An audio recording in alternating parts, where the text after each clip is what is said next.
토마스 오에아 퀸타나 유엔 북한인권 특별보고관이 한국 정부의 대북전단 금지법은 심각한 문제가 있으며 자신은 이 법에 대한 입장을 바꾸지 않았다고 밝혔습니다. 표현의 자유 침해는 물론 관련자 처벌에 대한 비례성과 모호한 문구 등 여러 문제가 있다며 한국 국회에서 이 법에 대한 재검토가 이루어져야 한다고 지적했습니다. 조상진 기자입니다.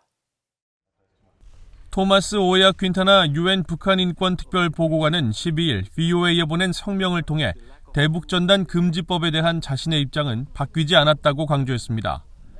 퀸타나 보고관은 일부 한국 언론이 최근 자신이 이 법에 대해 입장을 바꾼 것처럼 보도한 것은 사실이 아니라고 밝혔습니다. 자신의 입장은 항상 명확했으며 대북전단 금지법은 제재 부과의 비례성과 활동 금지에 대한 모호한 문구 사용 등과 관련해 심각한 문제가 있다는 것입니다. 앞서 퀸타나 보고관은 미국 언론에 합리적 목적에 따라 최근 대북전단 살포 통제가 필요하다는 점을 알고 있지만 자신의 첫 번째 요점은 한국 정부가 전단 살포 활동단체를 처벌할 때 가장 침해가 적은 방식을 사용해야 하며 탈북자들의 자유와 이를 행사할 수 있는 권리를 훼손할 수 있는 상황에 이들을 두어서는 안 된다는 것이라고 밝혔습니다.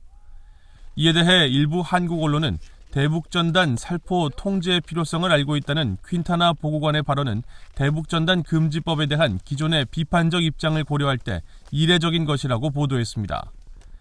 퀸타나 보고관은 그러나 VOA에 보낸 성명에서 전단 살포 통제 필요성 인식은 표현의 자유 제한 조건과 목적을 설명하면서 나온 것이라고 밝혔습니다.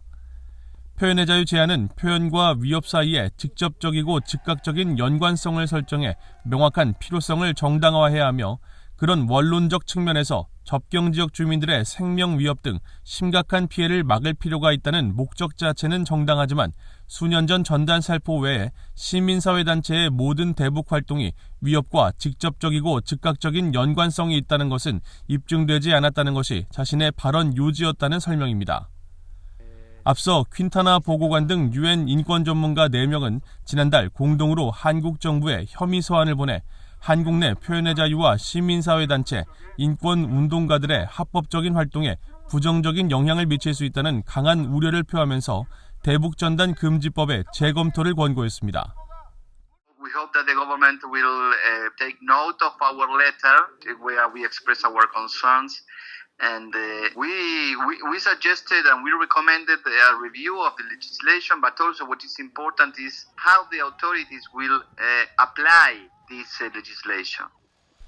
퀸타나 보고관은 성명에서 한국 내에서는 물론 국제적으로 논란이 계속되고 있는 대북전단 금지법의 처벌 방식에 문제를 제기하면서 민주사회의 주춧돌인 표현의 자유에 기초한 행위에 징역형을 부과하는 것은 과도하다고 비판했습니다.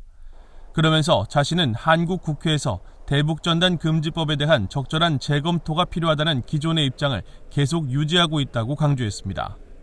VOA 뉴스 조상진입니다.